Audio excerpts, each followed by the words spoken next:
Okay, I've just come out with a new book called The Clinton UFO Storybook, ET Politics in the White House. And the reason I wrote it was because of very recent statements by Hillary Clinton in the 2016 campaign stating that if she becomes president, she intends to release what she can other than stuff that's national security. I'd worked on the presidents for probably 30 years, and I'd actually given up. I'd actually given away all the documents, the famous Rockefeller Initiative documents that I got. I'd given them all away. They're in a safe in Utah, and I figured the president knows, but he's never going to tell you, so there's a waste of time. And I had gotten into consciousness. So I was working on the consciousness thing, and suddenly, first of all, John Podesta makes a statement, a tweet in February of 2015. And I've known about John Podesta's interest. He's always been known as the X-Files guy in the Clinton White House. He was known as the X-Files guy. On his 50th birthday, Bill and Hillary Clinton hosted a 50th birthday party for him in the White House. And it was an X-Files theme, and Bill and Hillary dressed up like the X-Files. So he's had this interest, and I know in the Barack Obama administration that he was pushing openness in government. I knew John Podesta was big into open government. So when John Podesta in February of 2015 came up with this now famous tweet, he says in the tweet, he says, "Once again, my biggest disappointment of 2014 was not getting the disclosure of the UFO documents." The key things to this whole thing is, and I say, when you see John Podesta, you have to read it like 5 times, then take a week, then read it 5 times again, because he's very carefully how he brings. He doesn't tweet very much. He doesn't talk. He says, "I believe in the cult of non-personality." He stays out of the limelight. He pulls strings from behind. So when he put this, the significant things was he says "once again," which means before Obama, he tried, because he was only in Obama's administration for 1 year. He tried to get it out. He tried to get Bill and Hillary Clinton, or Bill to release this stuff. And he did get Bill to release an awful lot of material. For example, 1994, Bill Clinton, with one stroke of a pen, with an executive order, declassified 15% of all the material in the National Archives. All World War II records were declassified in one stroke of a pen. In 1995, and I'm sure John Podesta was part of this as well, he did a famous executive order that said anything that's over 25 years, if it's classified, it has to be declassified unless you fall under one of 6 exemptions to keep this thing classified. Otherwise, it has to be declassified. That executive order, with one stroke of a pen from an executive order, declassified over 1 billion pages of material. In 1996, Bill Clinton declassified all the corona material, all the satellite photograph stuff. So there was a lot of disclosure going on in the Bill Clinton administration, and John Podesta was part of this. When Barack Obama takes office, John Podesta helps set up his cabinet, and appoint the people for his government. 40 people in John Podesta's institute. John Podesta is the guy who founded the #1 Democratic think tank, the Center for American Progress in Washington. 40 people from that think tank are in the Obama administration. So Podesta is a very, very powerful guy. He's got these influences, and he gets Barack Obama to have these open government statements when he first comes in, which really don't come to any fruition. But John goes back, so when he makes this tweet, at the day before he leaves the Obama administration, he says, "Once again," which means I tried to talk to Bill, Bill wouldn't go for it. He says, "My biggest disappointment was not getting the disclosure." So he talked to Obama. And Tom DeLonge, who is a musician, who is now claiming that he's got inside sources, one of them being John Podesta, is being given material to disclose to the people. Now, he said that Podesta told him that he had talked to Obama about UFOs, about disclosing UFOs. So Obama and Clinton, for whatever reason, decided no, they didn't want to do it. They couldn't do it for whatever reason. So when the Hillary Clinton thing starts, you take this tweet, and then you see the big action starts in October of last year. She's doing an interview with Lena Dunham, I think it was. And again, Podesta tweets, and he doesn't tweet very much on this stuff. He tweets and he says, "Good interview, Lena. Next time, ask her about the aliens," which means he's pushing the issue. And the key to that is, this is a $1 billion campaign. John Podesta is the chairman of Hillary Clinton's campaign. He is, according to all the reports, he has first and last word on everything that happens in the campaign. He is at present helping to appoint the vice president to Hillary Clinton. He's very, very powerful. He controls Hillary. He keeps her out of trouble. He's the guy that got Bill Clinton out of the Monica Lewinsky mess. That was his job, to clean up all that scandal in the Clinton administration. So when he says, Lena, good interview, next time ask her about the aliens, he's pulled it. Steve Bassett will disagree with me. I say, no, he has to have pulled it, because this is a billion-dollar campaign. And if she suddenly dropped 20 points in the poll, everybody would look at John and say, you stupid idiot, what did you do that for? So that's the way campaigns work. When you're running a presidential campaign, you're not interested in the Democrats or the Republicans. All you're interested in is swing states and swing voters. And that's why, to give you an example, in 1995, Bill Clinton goes to the Rockefeller Ranch. And this is where this briefing thing takes place. The only reason he went to the Rockefeller Ranch was not to listen to UFOs, because he wasn't even in the briefing, was because Dick Morris, who was his campaign manager in 1995, Bill Clinton was down in the polls against Dole, and he said the swing voters are people who are into the ecology, they're into camping, and they're into fishing, and you got to do a trip to Wyoming and go fishing and camping and stuff. And Bill, according to Dick Morris, said he was phoning him from the ranch, and he said he had to hold the phone a foot from his ear because Bill was screaming, "Get me the hell out of here! Well, this I hate it. I can't stand being here." And stuff like that. He didn't want to be there, but because the swing voters he needed to appeal to the swing voters. So when you have John Podesta put out this tweet, what they have done is they have used focus groups, which they do for everything in the campaign. They put it in front of a focus group, and they see how does it play. In 2008, Dennis Kucinich was asked the question. He had this UFO sighting at Shirley MacLaine's house with Shirley MacLaine's bodyguard and the bodyguard's girlfriend. And Shirley MacLaine wasn't there, but Shirley MacLaine put this in her book and said that he had had a sighting, and the sighting was 50 yards away over the swimming pool, and that he had heard voices. So in the campaign, when Dennis Kucinich is running for president for the Democrats, he's asked in this famous debate, Democratic debate, did you see a UFO and did you hear voices? And he said, everybody's seen UFOs, and no, I didn't hear voices. His campaign was over. So it was a toxic issue then, and we've always believed it was a toxic issue. When I saw John Podesta say, ask Hillary about the aliens, I knew that this was not, he pulled it and it's no longer a toxic issue. So then, you believe that Podesta's push for the UFO topic and disclosure with Hillary Clinton is for votes?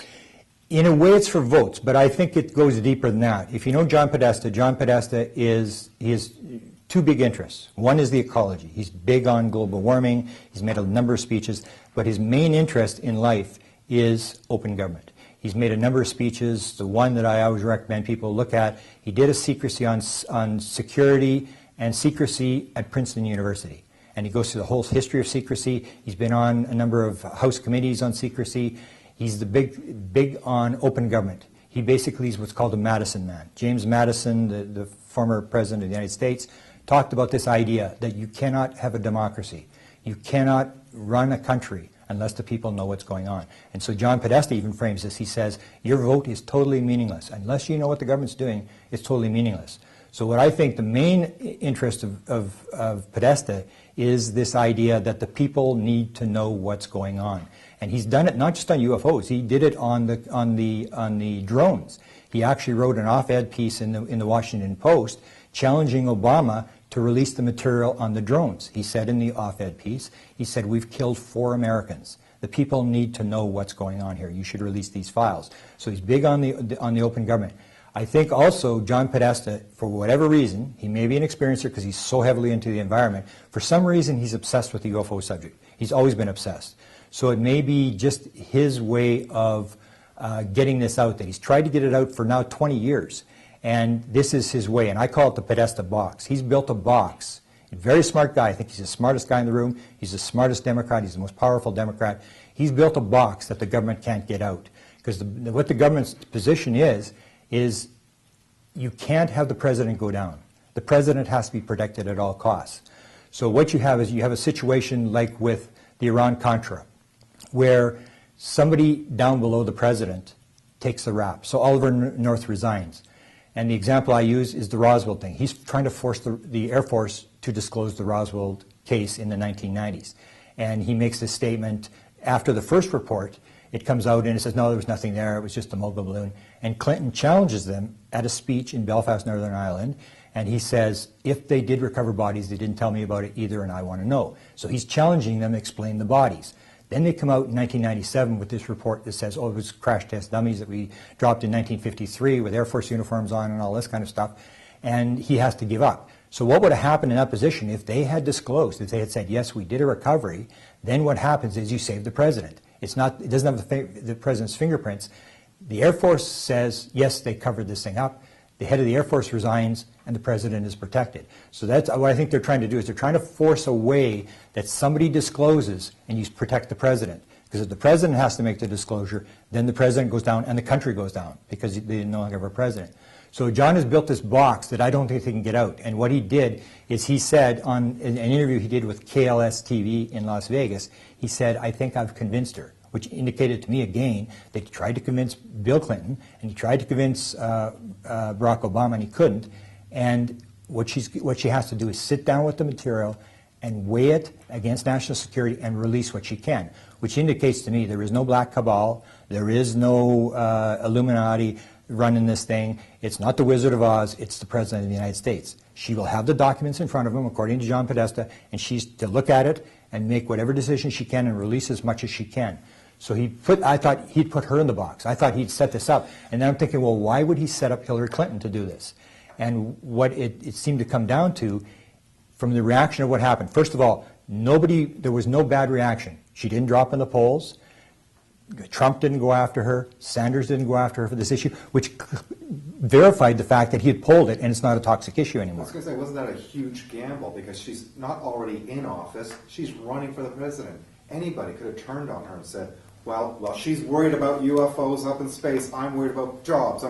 They could have turned that around and buried her with it. Yeah, yeah. For me, it seemed like too big a gamble. Why was that done? Well, because that's why I say that. That's why I'm saying Steve says he just did it because he was under pressure from Steve Bassett. I say no, because right now Hillary, if you look at the investigation on Hillary, and this is just for improper handling of classified material, she has 147 FBI agents on this case for criminal investigation. They cannot, even if John Podesta and Hillary know what's going on, you cannot release classified information. You're going to be under an investigation and you're going to go to jail. So what they're doing, it's not a toxic issue because they polled it. She didn't go down in the polls, which backs up my statement that he polled this. He realized this wasn't going to backfire, but he's indirectly taking the rap for it. Because if you ever hear Hillary talk about it, Hillary has not brought up the subject. People think Hillary's doing it for votes, whatever. Hillary has never brought up the subject. She has only answered 3 questions. One was from the newspaper in New Hampshire, one was from Jimmy Kimmel, and one was from this Breakfast Club radio show in New York City. Otherwise, it's John Podesta that keeps bringing it up. And she just says, I promised John I would do it, and I'm in favor of it because I'm in favor of open government. So it's this fall guy thing that John Podesta is the fall guy. It's not Hillary. So Hillary just says, it's John's idea and I'm just going along with it.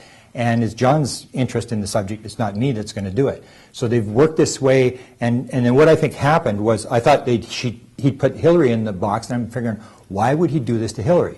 But what has happened is you see what happened may have been intended was that newspapers started picking it up. When the New Hampshire paper did, it went viral around the world. The reporter told me that the editor told him, go and talk to the rest of the reporters. We want more of this. Because it was so big a story that they suddenly became this famous newspaper in New Hampshire. And then he asked all the other people except for Trump. And you have that going on. And then you have John setting up other newspapers, encouraging other people to do it, and the questions start coming, and suddenly the New York Times on May the 10th does the story. This is when it really goes viral. This is when suddenly the major news media suddenly realize we've been had. There may be a story here. You see the interview with John Podesta on CNN. Tapper is asking him, he's saying, are there extraterrestrials coming to the Earth? And he stonewalls him. He says, I'll just tell you there's lots of planets out there. So he can't talk about classified material, but he's keeping the story going. He's keeping the story rolling. And then what happens is once the New York Times does the story, it goes viral, and in a very important manner, the major news media suddenly realize there's a story here. And you get 3 questions. May the 10th, May the 11th, there was 2 questions asked to the White House press secretary. May the 16th, there was 1 question asked to the White House press secretary. Before that, there had not been a question asked to the White House press secretary about the UFO subject since 1997. And that was when Webster Hubbell came out with his book, Friends in High Places, and talked about Bill Clinton sending him to look out for UFOs. Before then, the question asked to the White House to Eisenhower was in January of 1954. He was asked a question on UFOs, and he walked around it. But the idea is that this is not a question that the White House press corps wants to touch. In fact, the woman that asked the question in 1997, Deborah Orrin from the New York Post, said, I asked the first question, he walked around it. I asked the second question, he walked around it. And then I waited for the rest of the White House press corps to follow up. And they all rolled over and played dead because they were afraid of their clearance being accepted in the White House.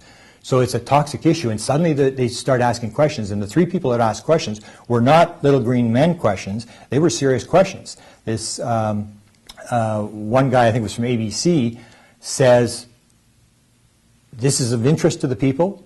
Is Barack Obama going to beat Hillary to the punch on this? Is he going to disclose? And the only reason it saved the White House from disclosure was that the president wasn't asked a question. The question was asked of the press secretary, and he said, "I don't have a tab in my book for that." He said, "I don't have access to that kind of material." But then he rats out the president. He says, "But Barack Obama has jokingly said that his job gives him access to this kind of material. You should ask him. It should be interesting." And I couldn't believe it. And so there's actually encouraging the reporters to ask Obama this question. And you can see from the tone of the interviews, especially the third one, Diane, she's an African-American reporter, she asked the Roswell question. She says, what about Roswell? Is this national security? Is this for real? And the press secretary gets a glass of water, and he starts drinking a glass of water. And she attacks him. She says, look, you're doing the dance. You're doing the dance at the podium. Look, you're getting a glass of water. You're trying to figure out what you're going to say. Is this for real? What's going on? And he again says, I'm not cleared to know this. And she says to him, and this is when you can tell, the attitude of the major media has changed. She says, you're not going to get away with this. And he said, you just keep trying. So all that saved them was that Barack Obama was in Japan. That if Barack Obama had faced those questions, if the president hesitates and says he was briefed or whatever, the thing starts to roll, and that's all you need is the one question. So this is what I think John had actually set up. He was setting up Obama. He was not setting up Clinton, because people ask me, is Hillary going to disclose? And I think this is going to happen sooner rather than later, because all that saved them was that Obama wasn't in the United States. The questions, serious questions, were started by the White House press people. I don't think it's going to go 8 months until Hillary Clinton gets in. Something's going to happen before then. Obama's going to face the question. In fact, last week, Obama was in Roswell, and this ABC guy was in Roswell. And he tweeted, he said the president has just landed, and he was met with the mayor of Roswell and an FBI agent, and he named this FBI guy. And he said, then he tweeted again, and he said, oh, we're here in Roswell with the president, nice alien streetlights, because they have the alien streetlights. And so I quickly tweeted him back, and I said, ask him about Hillary and disclosure. And nothing happened. But it's just a matter of time, because I have these 2 reporters, and what I'm trying to impress on these reporters is ask the briefing question. Don't ask, are you interested in UFOs? Something he can make a joke about and walk around. Ask him the serious question, were you briefed on the UFO subject? So I think this is what John Podesta is doing. He's setting up this box that the government can't get out. And we're in a box already. So if Hillary does make it, if they don't ask the question between now and the time that Hillary's elected, Hillary's in a box. The only thing that will get her out of the box is if she reveals and says, I looked and there was nothing there. But if she comes, like she's talked about the national security thing, and she actually said in one of her statements, she said, if I can get agreement, which again indicates there is no black cabal, there's no Illuminati, it's not David Rockefeller and his buddies from Europe that are running the show. She said, if I can get agreement, which means that there's a group inside the White House that will discuss this, that have clearance to know about this subject. If I can get agreement, I will release what I can. Presidents come and go. What makes you think that a president that comes into office, goes out of office, comes into office and out again, is going to be in that position, as opposed to the military machine that is always there? Okay. There's about 5 major items. Americans are anal about the Constitution. They're just like big-time constitutional people. I mean, I got my First Amendment right to free speech, my Second Amendment to carry arms, and my Fourth Amendment against search and seizure, and they know the Constitution backwards and forwards. Barack Obama was a senior lecturer at the University of Chicago in constitutional law. I say that if the president isn't running the show, somebody's going to defect. There have been 13 administrations who have handled the UFO subject. There's been 7 Democrat, 6 Republican administrations, and they've all done exactly the same thing. Which means it's not something where, David Rockefeller walks into the cabinet, first cabinet meeting, and says, "Oh, you guys are really not running the show here. We're running the show, and you got to pretend you're doing your job." I don't think that happens. I think the situation is that the president is in control, and if he wasn't in control, somebody would defect, somebody would walk away. And the example I show is 2004, when 9/11 happened. George Bush signed an executive order, started a black budget program in which he turned the satellites internal to listen to American communications, internet traffic, to try to pick up terrorists inside the United States. It went to the Attorney General, who most people don't realize has to sign off on every single black budget program, that it's legal. Ashcroft was the Attorney General at the time. In 2004, this thing came to him, and he said, "It's illegal, I'm not signing it. I don't care if it's the president." And he handed in his resignation. At the same time, he had an appendix attack. He was in intensive care in a Washington hospital. George Bush sends his 2 top aides to the hospital to talk Ashcroft into changing his opinion and signing this thing off as being legal. And Ashcroft is very, very sick. He's in intensive care, and he just shakes his head. He said, "I'm no longer the Attorney General." And he points over to Crombie, who is now the FBI director. And Crombie looks at him and shakes his head. "I'm not signing it either." They go storming out of the hospital. They go back to Bush. Crombie gets a phone call. He said, "You have a meeting with the president. You are to report to the White House immediately." And he said, "I'm going to get a lawyer first." I think it was his chief of staff said, "Are you refusing to meet with the president?" He said, "No, I'm not refusing to meet with the president, but I'm getting a lawyer for a witness, and then I'm coming." So he gets a lawyer, he goes down there, and he still refuses to sign the executive order. He resigns, the Attorney General resigns. There are a dozen people in the Justice Department that resign. The FBI director resigns, handed in his resignation, saying, "We don't care if he's the president, it's illegal, we're getting out of here." He changes the executive order to make it legal, they sign off on it, and end of story. So if people in the government believed that this thing was illegal, that the president wasn't in charge, somebody would defect. Nobody's defected. So for argument's sake, and I think it's a crazy idea as a politician, from a politician's perspective, not that I'm a politician, but I think it's a crazy idea that Hillary Clinton would be discussing this, UFOs, even for votes, because of the stigma around it. But to what advantage? Let's say she does disclose it, or Obama discloses it. To whose advantage is that? Then what? Well, it still comes down to they may realize that this thing's about to break, that they're under tremendous pressure. There may be things behind the scenes. We don't really know, because it doesn't make any sense. I actually wrote an article on my website, presidentialufo.com, in which I write, it used to be called the 64 reasons they've decided not to tell you the truth. Now I think it's called the reasons they've decided not to tell you the truth. And I go through a lot of reasons. And I say that if I were to sit down and give anybody the briefing, they would do exactly what the president's doing. They would just say, "No, forget it." I mean, because the briefing would say, "Oh, the stock market meltdown, you're going to face the abduction question, the cattle mutilation question, we don't know how this thing's going to unfold. Mr. President, give us 5 more years. We've only got 4.9% unemployment. It's not the end of the world. Nobody's jumping off a cliff yet. We can drill another oil well in Alaska. Give it 5 more years, and if the aliens turn out to be evil, we'll be better adapted to fight with them, or we'll have better answers. We'll be farther ahead of the Russians," which is what all it comes down to. It's weapons. It's lead time. How far are you ahead of the enemy in developing this weapon of the UFO technology? So anybody who would see all these things, because presidents don't want to take chances. They basically, the way it works is you put your finger in the wind when the election comes, and you figure what's everybody's interested in, and where's it going, and you try to pretend that you're going to give everybody what they want. You want to be the nice guy. You don't want to be the guy that's going to go down in history as having the whole economy collapse under you and stuff like that. So presidents are gutless wonders. They're into ego. They're into themselves. They don't want to do this. So there has to be something behind the scenes that we don't know about, in terms of the fact that there's something has happened, it's unraveled, or you have the idea that MJ-12, this idea of MJ12. So in 1947, the vote would have been 12-0, and then it was 10-2, and then it was 8-4, and the vote may now be 5-7. There may be now a switch in the control group that says we got to get this thing out. I've been told by private people, one that showed me a direct connection to President Obama, who told me that they want it out, and they named some high-level people, and I know one of the high-level people that they named, that they want it out, but they don't want the government's fingerprints on it. And why do they want it? well, they have to get it out for whatever reason. That's all I was told, is they want it out. They need to get it out, but they don't want the government's fingerprints. And that's where I think this idea comes, that you have to save the president, that you've got to somehow figure a way to get it out.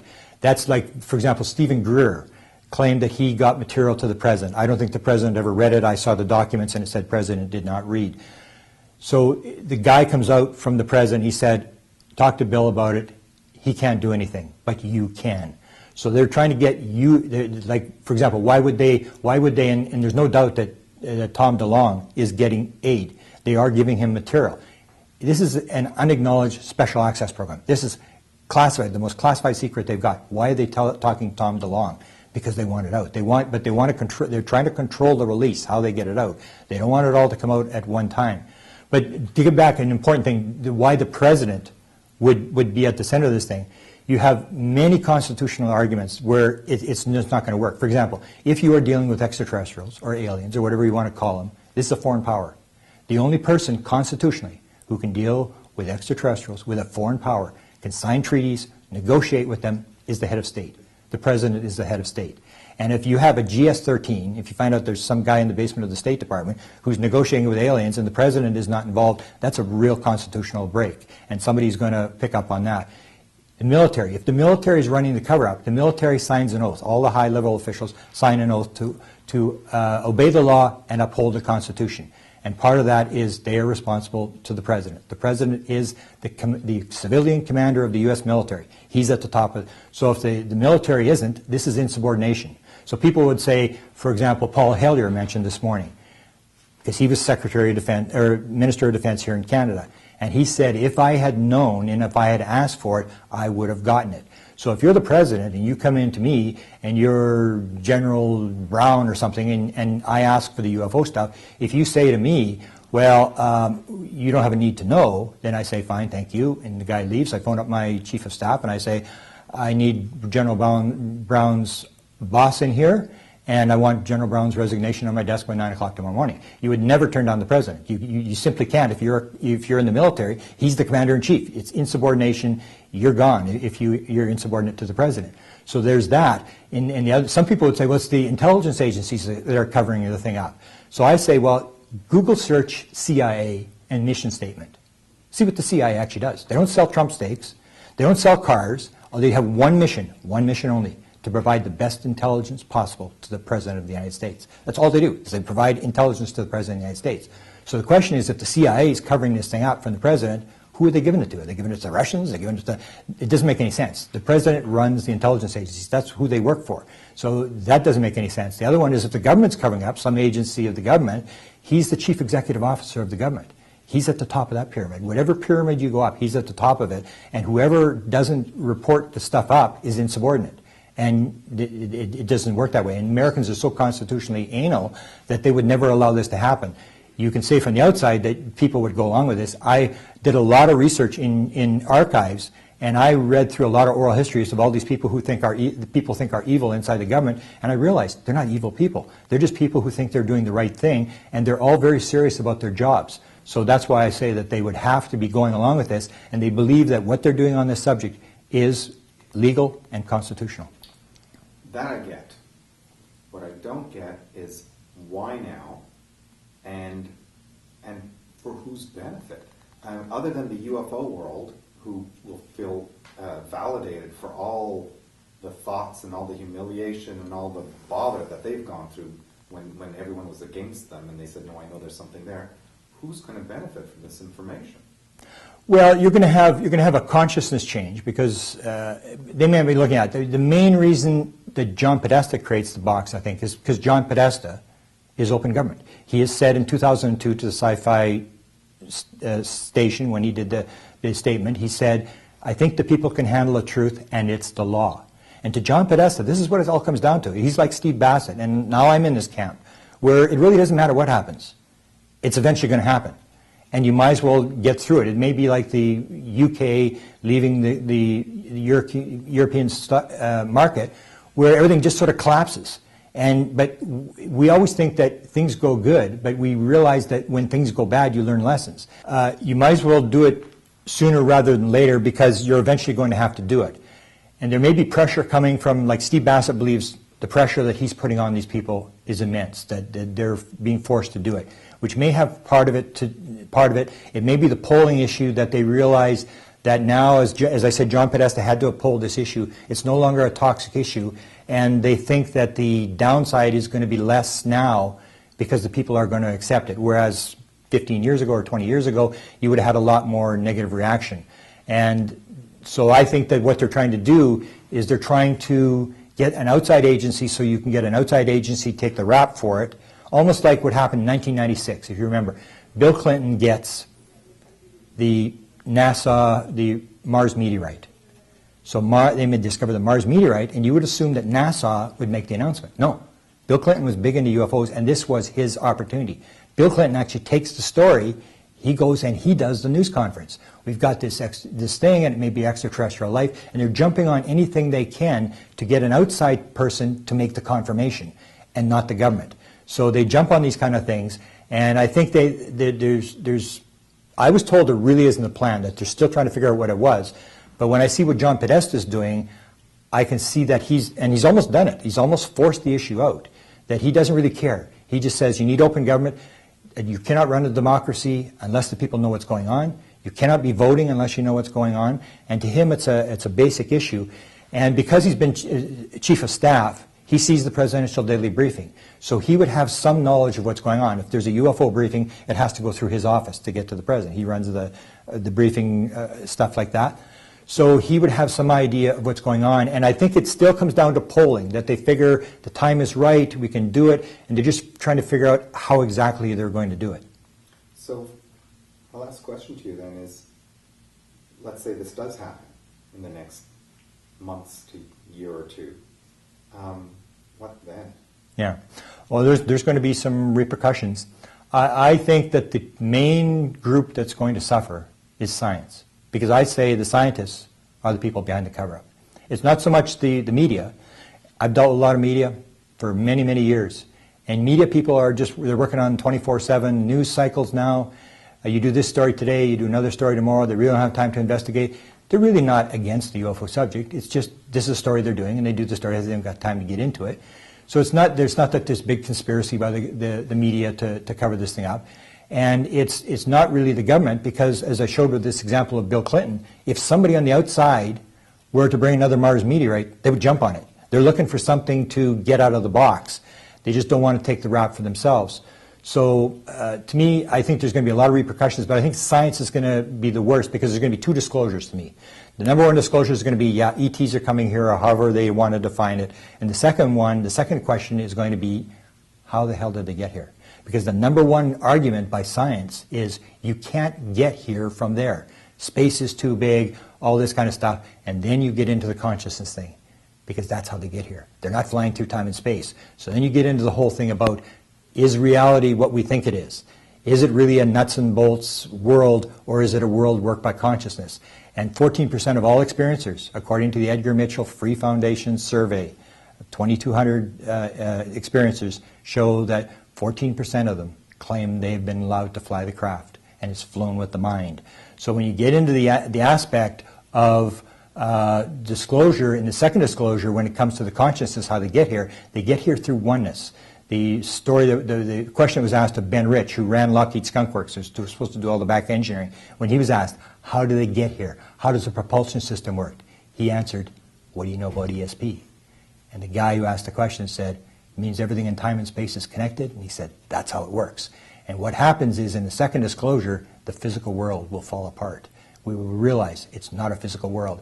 It's got to do with consciousness and all this kind of stuff. And that's where you're going to see science really take the hit on this thing, because they have maintained it's a meaningless random universe, you're biological robots, consciousness is an illusion, there is no ESP, there's no paranormal phenomena, and suddenly, I mean, they're going to be lining up to jump off the bridge because everything they've believed their whole life is going to be proved wrong when you suddenly get into the aspect of how did they get here.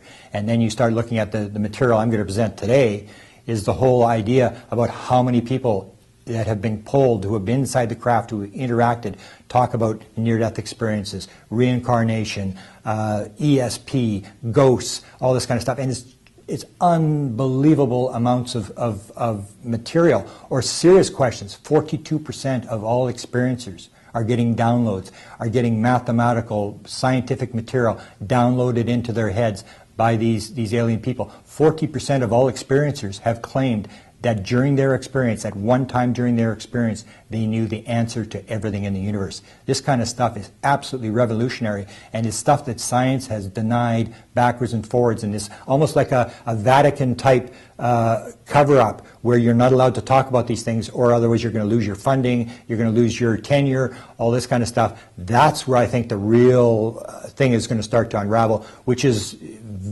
to me, is fantastic. But there will be a downside. It'll be, the stock market is going to take a hit. There's going to be lots of discomfort. But whether we do it today or we do it 10 years down the road, and that may be figured into their thing, that it may be worse to do it down the road. I'm not sure what the reasoning is.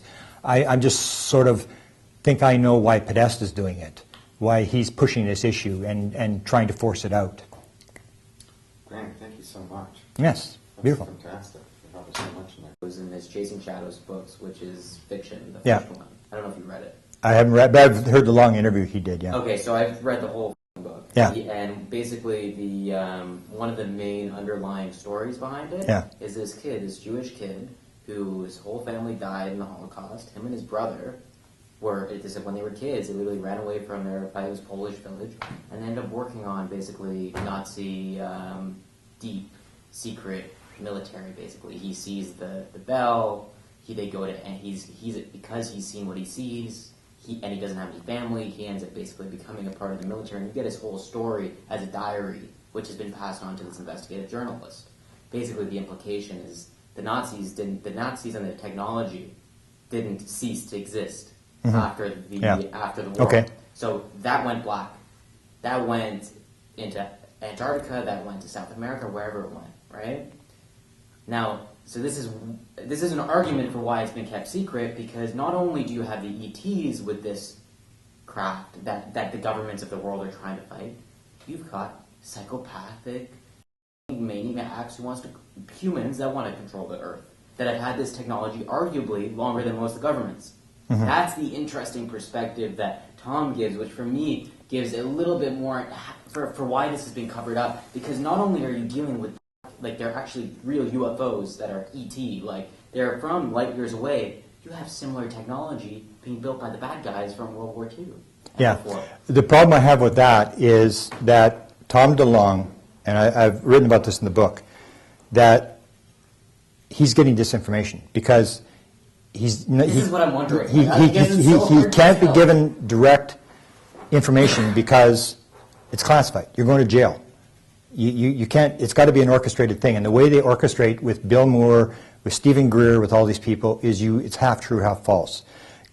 So he may be given the Nazi thing. So the question is, well, if they had all this technology, why did they lose World War II? I mean, if they were that advanced, they lose World War II. So that may be disinformation. There's one piece that I'm sure is disinformation that he was given, is that the aliens are giving different races different weapons so they can fight with each other. Mm-hmm. And it's like, if you understand the oneness of the universe, if you're aliens and they're all telepathic, if they understand the oneness of the universe, they understand that everything is one. The thing is, and this is where it's interesting, because Tom Clearwater had hour-long conversations about this kind of exact thing, and he'll say, and I think I agree with him, that up until this point in time, there's been super, super advanced ETs on completely different ends of the polarity spectrum. Okay. Right? And they don't see eye to eye yet. There hasn't been coherence in Okay, the universe. but what I would say is I don't believe in evil aliens, because aliens, they asked the question to Ben Rich, how do they get here? Everything's connected. Everything's one. And that's the 54% of people on the ship are talked about oneness and love. The key message is oneness. So if you know everything is one, That's a separation argument. That's our left brain, ego mind saying, it's me versus you, I'm the good guy, I'm an American, you're a bad ISIS guy, so I'm going to kill you. I'm going to cut we're cutting the branches off the tree and stuff like that. So we have this separation thing.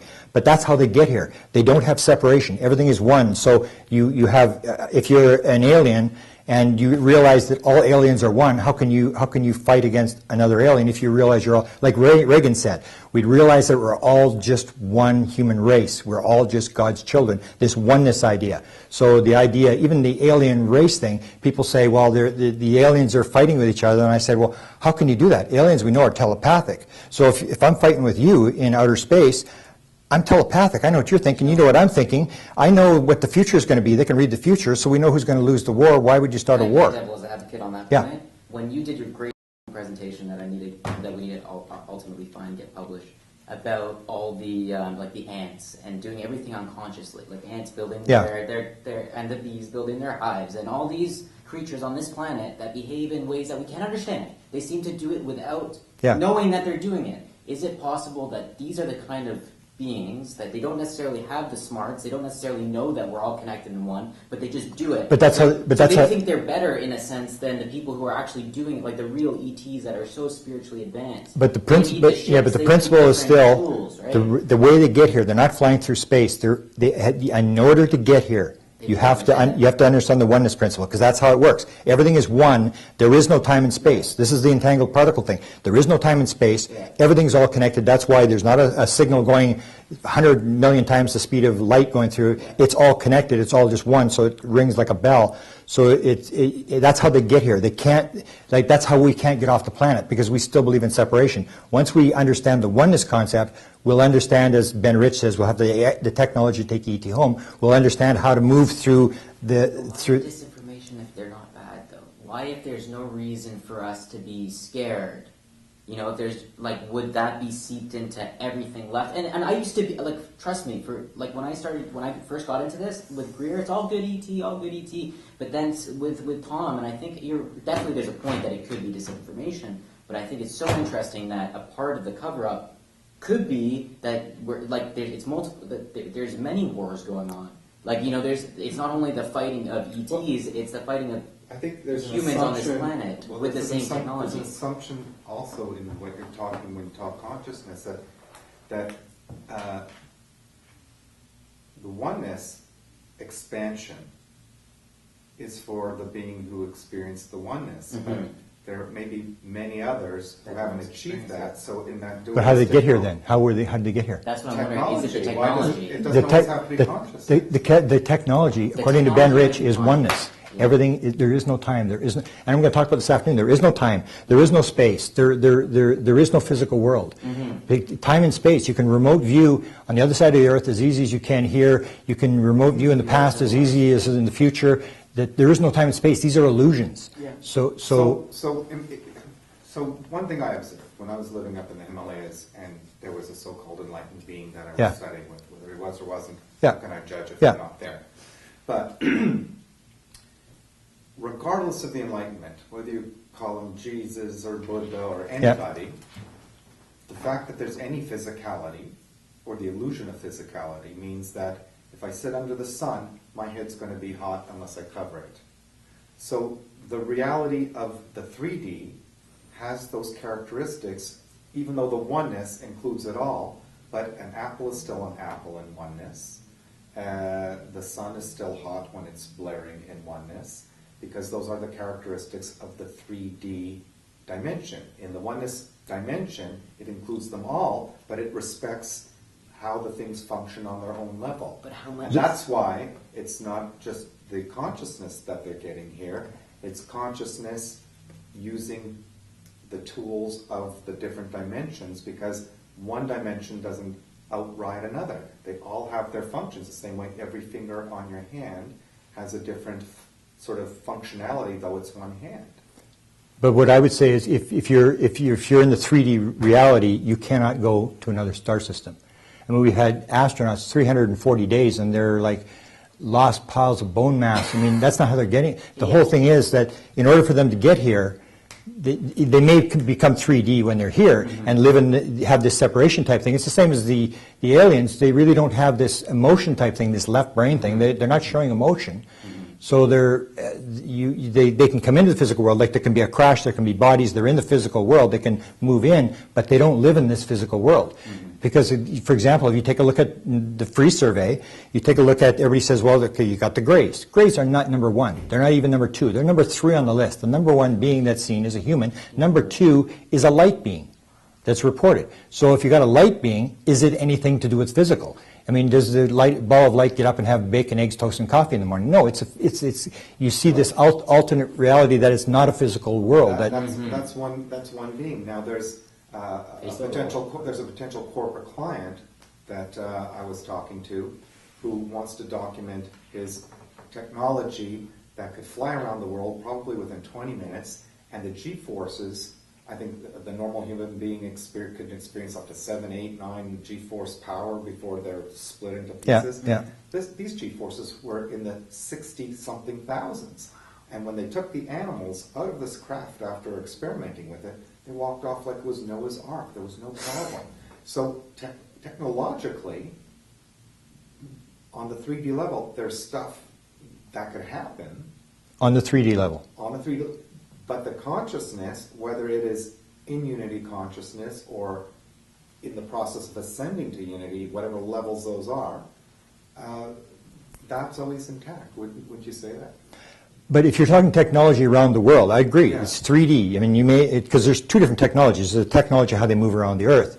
I'm just saying to go from 100,000 light years, or some of them claiming these distances, to do that, you have to understand this higher level of moving across. And that's what Ben Rich said. How do they get here? ESP. It's this non-local consciousness type thing, where when they come into the world, they use a different technology in order to move through gravity and this kind of stuff. So then they work in the 3D world. We're in the 3D world. We can't get out of the 3D world. Once we learn to get out of the 3D world and understand the concept of oneness and how everything's connected and the quantum physics stuff, then we got the technology to take ET home. Or as Ben Rich said, we've discovered the mistake in the equation. And it's not going to take a lifetime to do. And this whole idea. So to me, it's always that thing, or even the idea of evil. I say, the idea of evil, there is no evil, there's just the belief in evil. And it's the belief in evil that causes all the evil. If you believe someone else is evil, you kill them. If we steal their money, this kind of stuff. So it's these are the concepts I think that will break down if there is a disclosure, is we start looking at these bigger issues of, how do they work? Or even the idea, the Canadian government document said in 1950, already in 1950, mental phenomena was involved. How did they know? Because in 1947, they had a live alien captured at Roswell, and the alien was talking in their heads. There's a number of witnesses have described this now, and this is the kind of stuff that I think was the key to the secrecy type stuff. Was not so much the craft and what metal it's made out of or what kind of anti-gravity thing it has for moving around the world. It was this consciousness thing where it's like, whoa. I mean, and that's the thing that really breaks down, because we are living in a materialistic world where science runs the show. There's only 4% of people in the National Academy of Sciences, the top 2,000 scientists in the United States, that believe in any paranormal phenomena. They believe in this physical world. This is what's being promoted. You can't step out of this world. And that's what I think is really going to take a kicking. It's going to crash when this gets, because you're going to start getting into these other aspects of aliens being telepathic. How do they get here? That's when everything starts to break down, because it definitely is not a 3D physical world. They're not flying through, space like astronauts and stuff like that. It's completely different technology, which goes to the consciousness type technology. From your perspective, just curious, how much of it's like, for me, I look at it like the Copernican revolution. If we lived back in the day, we would have been criticized for thinking anything other than the Earth is the center of the world. Right, so how much of this is an Apple computer has to do with everybody just conceiving this being an Apple computer?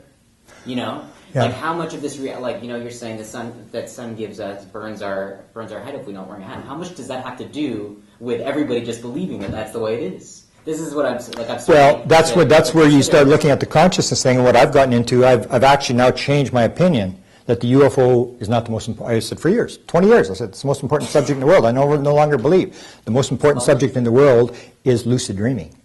If you look at the work that's done at Stanford University since 1975 on lucid dreaming, and you talk to them about what goes on when you get into this lucid world, and you can control it and stay lucid, and then increase the lucidity, it is as more real than the real world, and you control it. And that's when they start talking about that you can actually make things appear, and you can bring in people and stuff, and then you start wondering, what's really real? How much are we actually creating? And if you listen to the lucid dream people, they're saying it's probably all. Or if you listen to alien channelers, which people will reject, and I say you can't reject them because you can check them, but you should start listening to these people because they're all saying the same thing. They'll say when you go to sleep, you actually wake up, and when you wake up, you are actually asleep.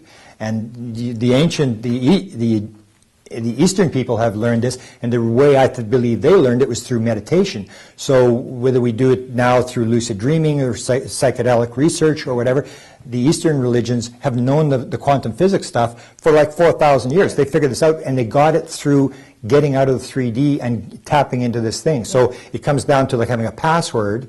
Whatever you use to get the password is to move into that world, and that's the world the aliens are working in. It's this sort of non-physical type thing. Or, for example, Bashar, the famous channeler, who's actually originally from Ottawa, he said they were talking about dreams. A lot of people say I wasn't abducted, but I just have dreams. And he said, that's why we talk to you in dreams, because now you're in our world. So you start seeing these channelers and people who are on the ship, and that's why it's so important to me, is you talk to these people who are on the ship, and they've answered 650 questions. This is not like a couple of questions, a lot of questions, and they've been asked these type of questions, and you start seeing like 30 or 40% of them are saying one particular thing, and people will say, we reject that material. The majority of the UFO community rejects the free material, and they'll say it's because they're claiming they're experiencers. They're just claiming it. Well, the people who are seeing UFOs in the sky are just claiming it too. The people who don't believe in anything are just claiming it too. That's part of the investigation. Sure, investigate them to see whether they're telling the truth. But when you get, the analogy I'm going to use this afternoon is if we change it from UFOs to Soviet spacecraft, and I'm the head of the CIA and I got all these agents, what do I tell them? Go out and we're going to figure out whether the Russians have this secret spacecraft. So what I want you to do is I want to go in the backyard tonight, and I want everybody for 7 days to sit in the backyard and watch the sky at night, and then come back and report. And people come, oh, I saw a blue thing, and I saw an orb, and I saw this, and whatever. And then you have another one where they say, well, we got 2,200 people who claim that they work for the Soviets. They've been in the aircraft, and then you say, well, no, we're going to reject that because they may be making it up. I mean, if you've got limited resources, which we have in the UFO community, I say it's absolutely insane not to talk to these people who claim to have actually interacted with the beings. So a challenge that I personally have with myself with this is that I've had a variety of experiences that are on a consciousness level. Yeah. They seem combined with 3D, but we'll keep them separate for the moment. Yeah. It's coming through the filter of my mind, personality, and ego. So At a conscious level. So I sometimes have a problem, not only with myself, but with other people sharing their story. It's not that I doubt them, but when some communication comes in, let's say it is an ET being connection, Yeah. it's being filtered through the conditions of what I am at this point in life. In some degrees, yeah. So the challenge is to be able to discriminate what's authentic messaging and what is my filter projected onto a feeling Okay. of something. Which is my problem with the free survey, because we play this game in the UFO community. We want to play the game that we have to appease the scientific community. We need to we're the Rodney Dangerfield of all sciences, and we need some respect. So we play this little game that the scientists play about the material and trying to analyze this stuff. And you've got to go through this. You've got to analyze this kind of stuff. So what Free has done is they've said these are just conscious recollections. There's no regression. And I talked to the neurologist that's on their committee, and I said, this is the worst material you can use. The worst. I mean, you talk about leading witnesses through hypnosis. The conscious mind has got all sorts of messed up ideas. That's the worst material you can use. So I would say that the farther you can, and what it comes down to, it's all the same stuff. It's Stephen King, who wrote a lot of books, said he got a lot of this material through lucid dreaming, used an expression in his Dream Catcher book, SSDD, same shit, different day. It's all the same thing. It's all this thing. And what it comes down to me, and you have to learn this, that if you have a left brain that's filtering this stuff, that's adding stuff and this kind of stuff, what you got to do is you got to shut the left brain down. And that's when it comes down, for example, if you take LSD, psychedelics, what's the first thing they describe? My ego was crushed. Ego is left brain. So what you can do, and we can do this once we realize this is going on, that you have this left brain that's in the physical world, that you need it in the physical world, and the right brain, which is the non-local brain, if you can shut the left brain down through deep hypnosis, through whatever, but we have to learn those techniques, but you have to first learn the technique that the left brain is adding this stuff. There's even, if you take a look at the split brain people that were done with the Nobel Prize stuff, when they suddenly discovered that they had this, what's called a left brain interpreter. Inside the left brain, you have this, what they call an interpreter or a storyteller. I call it the pathological liar inside the left brain. And what it is the left brain, the rational analytical brain that we're using, supposedly now for science, to analyze stuff, is when things become inconsistent in the story, this physical, sort of interpreter instantly comes up with an explanation to fill the hole. So if they give an image to your right brain and left brain, for example, they give an image to the right brain, this analytical brain doesn't know what's going on. So you tell the right brain, get up and walk around. And then they ask the person, why did you get up and walk around? And you're talking to the left brain because it's got the verbal center. The guy will make up an excuse. He'll say, oh, I was tired. And every single time he will lie. So you have to cut that out, because what we're doing now is we're allowing this storyteller, which is the basis of skepticism. If you have a story and you believe the world is a physical world and someone comes along and says ESP is for real, you blow a big hole in this story and it has to become consistent. So the guy says, oh, he's making it up. And the left brain storyteller does that to make it consistent. And what they found through this split brain research is once the left brain storyteller makes up a story, you cannot reverse it. It becomes that. So the thing is to cut that left brain out. And we've even learned at the center of the mind at the university in Sydney, Australia, they actually can do experiments now where they can make people become savant-like. They can see numbers of dots on screens that savants have the famous things, if you've seen the Rain Man, where he drops the 246 toothpicks and he goes 246. Savants can do this kind of stuff. And they actually have experiments in Australia where they magnetically stimulate the left frontal lobe for 15 minutes, and for 30 minutes that person could do savant-type stuff. So people will say, well, we really don't know what's going on. And I'm saying, this is nonsense. We have started to figure out what's going on. And I say it's all right brain, left brain. It's this ego mind. You've got to shut it down.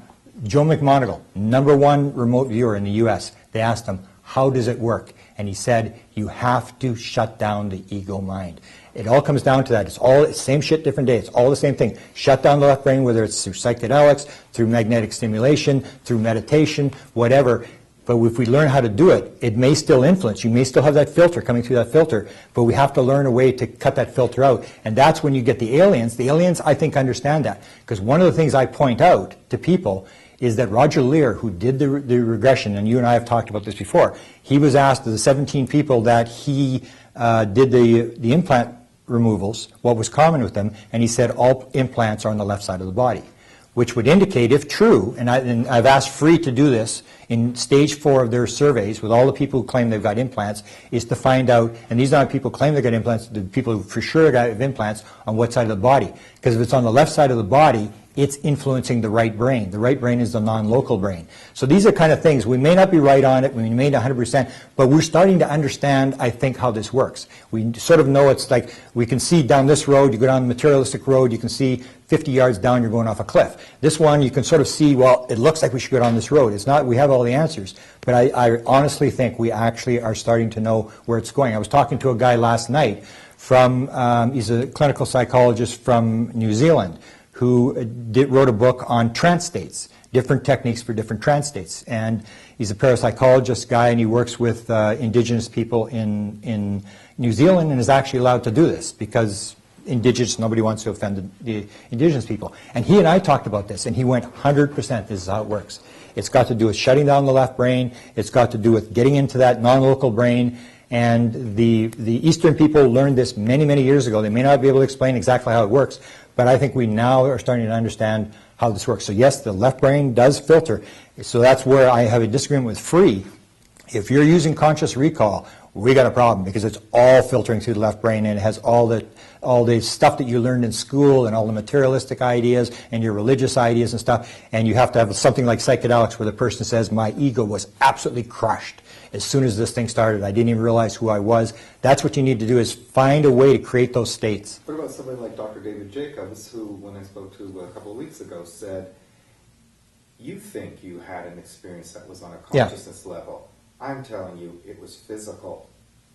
Okay, because I talked to, I'll give you an example. I talked to somebody who was in his book, a girl. I met her in Phoenix. She's a chaplain at a hospice with dying people, and I heard she was she was in Jacob's book, and I went to her. I said, "Is that for real?" He says there's no spiritual aspect, and she said to me, "He's an atheist. He can believe whatever he wants." I know. He's not speaking on my behalf.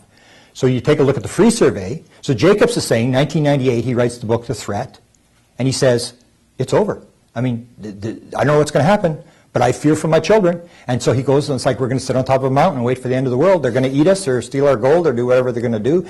And then you look at the free survey. So he's saying 100% evil, or at least in the way. They shouldn't be here. They're, intruders, whatever you want to call it. You look at the free survey and you ask 2,200 experiencers about evil. Was it evil? 9%.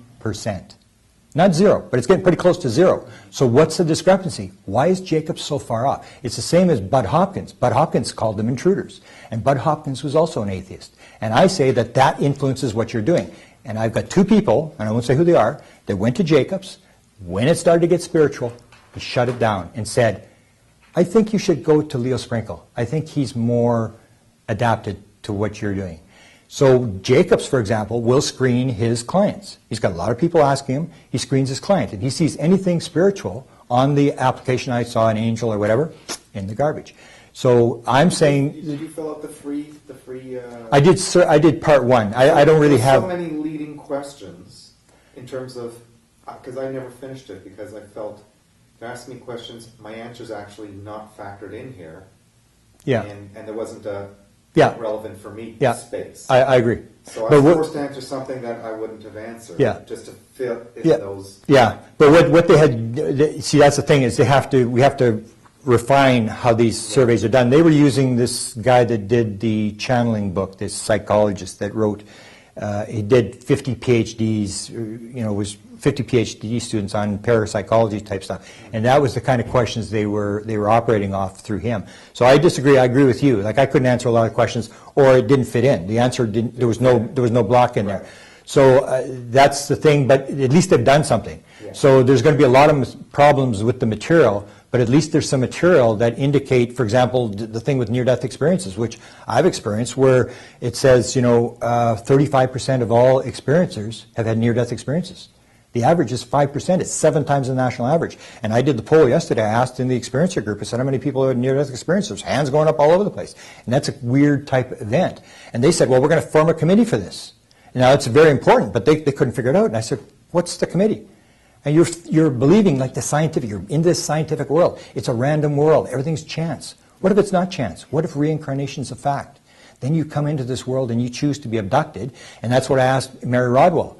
And Mary Rodwell, we have this thing between Jacobs and Hopkins and Mary Rodwell. Mary Rodwell, I say, if you ask an experiencer under deep hypnosis at any point in the past, did you agree to be in this situation?